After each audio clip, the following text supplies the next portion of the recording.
ನೋಡಿ, ಎಲ್ಲೋ ಒಂದು ಕಡೆ ರಾಷ್ಟ್ರದ ಪ್ರಧಾನಮಂತ್ರಿಗಳ ದೂರದೃಷ್ಟಿಯ ಚಿಂತನೆ, ಅನಿರೀಕ್ಷಿತವಾಗಿ ಆಗಿರ್ತಕ್ಕಂಥ ಈ ಒಂದು ಕೈ ಘಟನೆ ಭಾರತ ಮೇಲೆ ಇನ್ನೂ ಕೂಡ ಆ ಥರದ ಪರಿಣಾಮ ಬೀರಿಲ್ಲ. ಎಲ್ಲ ಒಂದು ಕಡೆ ಮಧ್ಯವರ್ತಿಗಳು ಅಲ್ಲಲ್ಲೇ ಕೆಲವು ಹಳೆಯ ಕೆಲವು ಕಸುಬುಗಳನ್ನು ಮಾಡ್ತಕ್ಕಂಥದ್ರಲ್ಲಿ ಸ್ವಲ್ಪ ಇದಾಗಿರ್ಬೋದು. ನಾನು ಅಧಿಕಾರಿಗಳಿಗೆ ಸಾಮಾನ್ಯ ಜನರ ನೋವನ್ನು ಅರ್ಥ ಮಾಡಿಕೊಂಡು ಕೆಲಸ ಮಾಡೋದಕ್ಕೆ ಸೂಚನೆ ಕೊಡ್ತೀನಿ. ಒಂದು.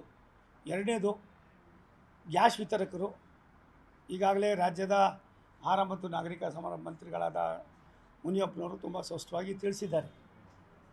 ನನಗೆ ತಿಳಿದ ಮಟ್ಟಿಗೆ ಇನ್ನೊಂದು 2 ದಿವಸದಲ್ಲಿ ಇನ್ನೂ ಒಂದು 2-3 ಹಡಗುಗಳು ಭಾರತ ದೇಶಕ್ಕೆ ಬರ್ತಾಯಿದೆ. ಅಂಥ ಕಠಿಣವಾದ ಸಮಸ್ಯೆ ಸಂದರ್ಭ ಬರೋದಿಲ್ಲ ಅನ್ನೋದು ಭಾರತ ಸರ್ಕಾರದ ಬಹುತೇಕ ವ್ಯವಸ್ಥೆಯಲ್ಲಿರ್ತಕ್ಕಂಥದ್ದು ಆಗಿರೋದ್ರಿಂದ ಆತಂಕ ಪಡುವಂಥ ಪರಿಸ್ಥಿತಿ ಏನಿಲ್ಲ. ದೇಶಕ್ಕೆ ಬೇರೆ ಬೇರೆ ಭಾಗದಲ್ಲಿ ಆಗ್ತಕ್ಕಂಥ ಕೆಲವು ಅನಾಹುತಗಳಿಗೆ ನಮ್ಮ ದೇಶವನ್ನು ಯಾವ ರೀತಿ ಸಂರಕ್ಷಣೆ ಮಾಡಬೇಕು ಅನ್ನೋದಕ್ಕೆ ರಾಷ್ಟ್ರದ ಪ್ರಧಾನಮಂತ್ರಿಗಳ ದೂರದೃಷ್ಟಿ ಚಿಂತನೆ ಭಾರತ ಸರ್ಕಾರ ಎಲ್ಲ ಥರದ ಕ್ರಮವನ್ನು ಕೂಡ ತೆಗೆದುಕೊಂಡಿದೆ. ಒಂದು 3-4 ದಿವಸದಲ್ಲಿ ಒಂದು ತಿಳಿ ವಾತಾವರಣ ಆಗ್ತದೆ ಅನ್ನೋದು ಕೆಲವು ಬಂದಿರತಕ್ಕಂಥ ಕೆಲವು ಸಂದರ್ಭ ಸನ್ನಿವೇಶವನ್ನು ಕೂಡ ಅರ್ಥ ಮಾಡಿಕೊಂಡು ದೇಶದಲ್ಲಿರ್ತಕ್ಕಂಥ ಈ ಒಂದು ಗೊಂದಲ ಏನಿದೆ ಇದನ್ನು ನಿವಾರಣೆ ಮಾಡೋದಕ್ಕೆ ಭಾರತ ಸರ್ಕಾರ ಎಲ್ಲ ಥರದ ಕ್ರಮವನ್ನು ತೆಗೆದುಕೊಳ್ತಾರೆ. ಅದಕ್ಕೆ ಮಾಹಿತಿ ಇಲ್ಲ.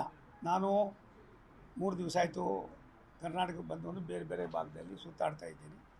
ನನಗೆ ಅದು ಸ್ಪಷ್ಟವಾದ ಮಾಹಿತಿ ಇಲ್ಲ. ನಾಳೆ ನಾನು ಡೆಲ್ಲಿಗೆ ಹೋಗ್ತಾಯಿದ್ದೀನಿ. ಅದಾದಮೇಲೆ ಅದ್ರ ಬಗ್ಗೆ ಮನವರಿಕೆ ಮಾಡಿ ಮತ್ತೆ ತಿಳಿಸ್ತೀನಿ.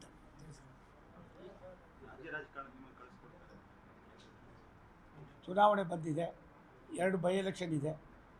2 ಬೈ ಎಲೆಕ್ಷನ್ನು ಕರ್ನಾಟಕದಲ್ಲಿರ್ತಕ್ಕಂಥ ದಾವಣಗೆರೆ ಮತ್ತು ಬಾಗಲಕೋಟೆಯನ್ನು ಭಾರತೀಯ ಜನತಾ ಪಕ್ಷ ನಿರಾಯಾಸವಾಗಿ ಗೆಲ್ತದೆ.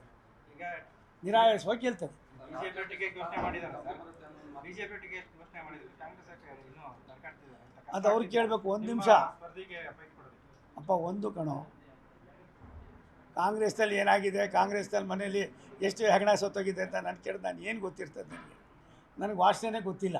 ಹಾಗಾಗಿ ಎಲ್ಲೋ ಒಂದು ಕಡೆ ಈ 2 ಉಪಚುನಾವಣೆಗಳು ಭಾರತೀಯ ಜನತಾ ಪಕ್ಷ ರಾಜ್ಯದಲ್ಲಿ ಇರ್ತಕ್ಕಂಥ ಅರಾಜಕತೆ, ಈ ರಾಜ್ಯದ ಜನರಲ್ಲಿರ್ತಕ್ಕಂಥ ನೋವನ್ನು ಚುನಾವಣೆ ಮುಖೇನ ತೋರಿಸ್ತಕ್ಕಂಥದ್ದು ಒಂದು ಸದಾವಕಾಶ. ಈ ಸದಾವಕಾಶವನ್ನು ದಾವಣಗೆರೆ ಮತ್ತು ಬಾಗಲಕೋಟೆಯ ಪ್ರಜ್ಞಾವಂತ ಮತದಾರರು, ತಾಯಂದಿರು, ಹಿರಿಯರು, ಯುವಕರು ಮಾಡಿ ತೋರಿಸ್ತಾರೆ. 2 ಚುನಾವಣೆಯಲ್ಲೂ ಕೂಡ ಭಾರತೀಯ ಜನತಾ ಪಕ್ಷ ಗೆಲ್ತದೆ. Thank you. ನ್ಯೂಸ್ ಫಸ್ಟ್, ನಿರ್ಭೀತಿಯಿಂದ ನಿಮ್ಮ ಪರವಾಗಿ.